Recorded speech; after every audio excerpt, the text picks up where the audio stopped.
Kate. I'm Ebong. I'm Beverly. Thanks for being with us, Beverly. Beverly's filling in for Sonya today. Yay! Yay! I'm so glad to be here, as always. Thank you. Thanks for having me.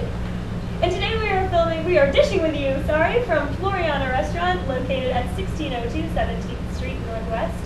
It's in DuPont Logan Circle, a little bit north of the Circle. Wonderful area, actually, and if you haven't come to this area before, you should really take a stroll. I didn't even know this place existed until today, so good But times, it's great. good Look at times. this. I know, it was wonderful, lovely food. Our guest today is Liam Bonner, who's an opera singer, and which is great because I know growing up watching, my first introduction to opera was The Marriage of Figaro through Bugs Bunny.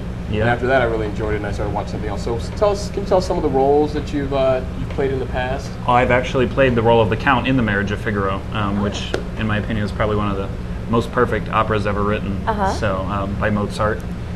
Very popular, very accessible, and a great first opera for people that are starting out in their interest in the art funny, form. Right? Is that why you think it's a great first opera? It's a comedy, but it's also you're more familiar with the music than you think from commercials or cartoons, like you mentioned.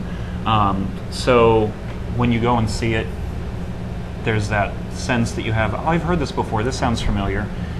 It is a comedy, like I said, but it's also, when you really experience it, it's a real, true story that actually fits today as well. So it's an opera that's easily updated to modern times if it's done well by the director.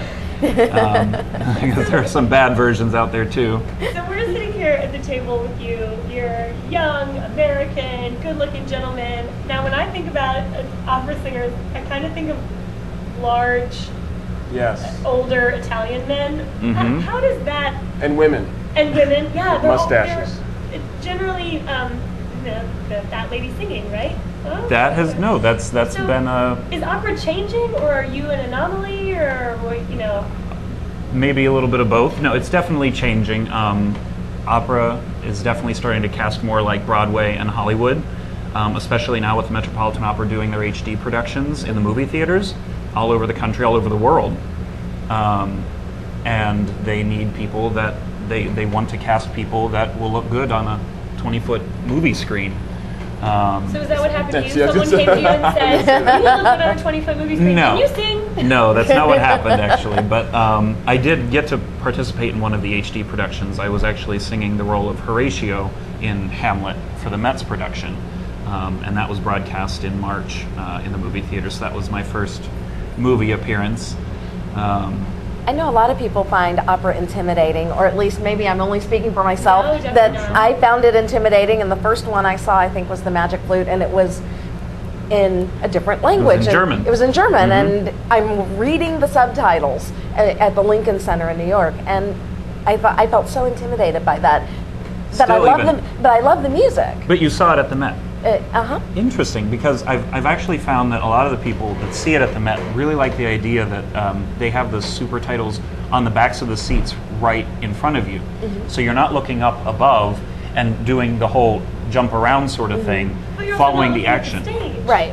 But you are, because of the sight level, when in the seats, for the Met especially, you can see eye level the words, and you can see everything that's happening right in front of you. The harder thing is when it's above the stage, because then you're looking up, reading the words, and missing the action that's coinciding with the text.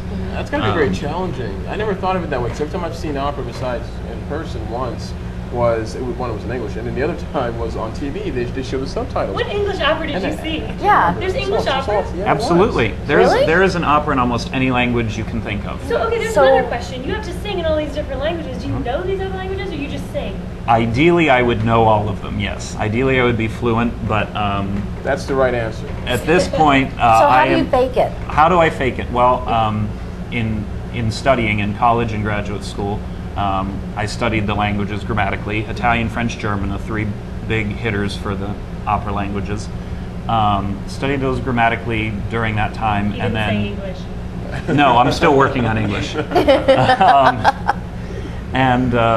And then we have coaches that, much like an athlete has a coach, singers have what we call coaches who, in rehearsing, make sure that we're singing the right notes and the right rhythms and have the right diction, the correct pronunciation of the foreign languages that aren't our first language.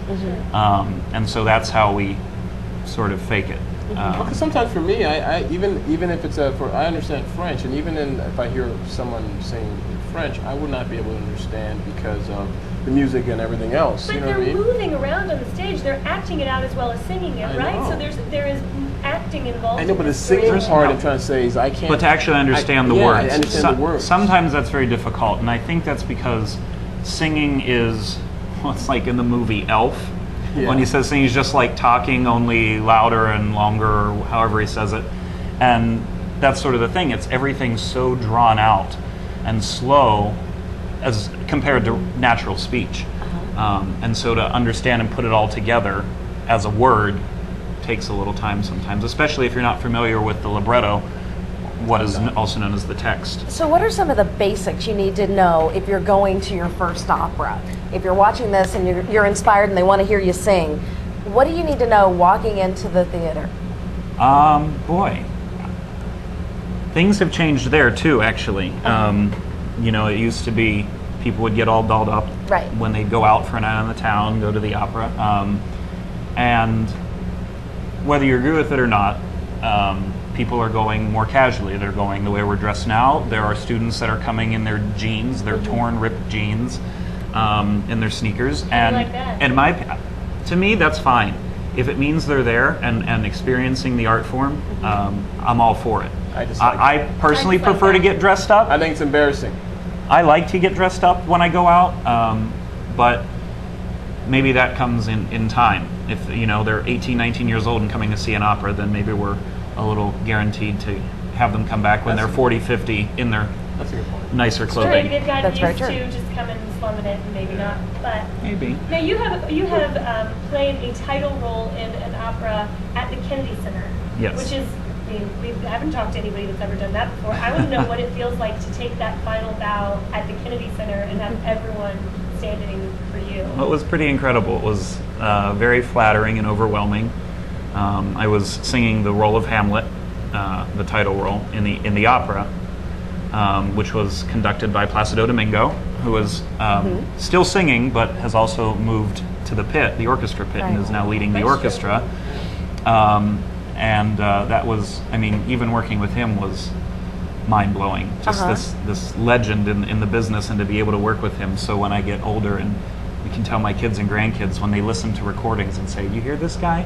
Okay, well, he was conducting me in the pit at the Kennedy Center for my Washington National Opera debut as Hamlet." So Well, that was just one last bow of many. I'm sure you've got a whole career ahead of you of last bows. We appreciate you coming and sitting with us. at Thanks this for table. having me. Thanks so much. And as always, thank you for joining us here on this episode of The District Dish.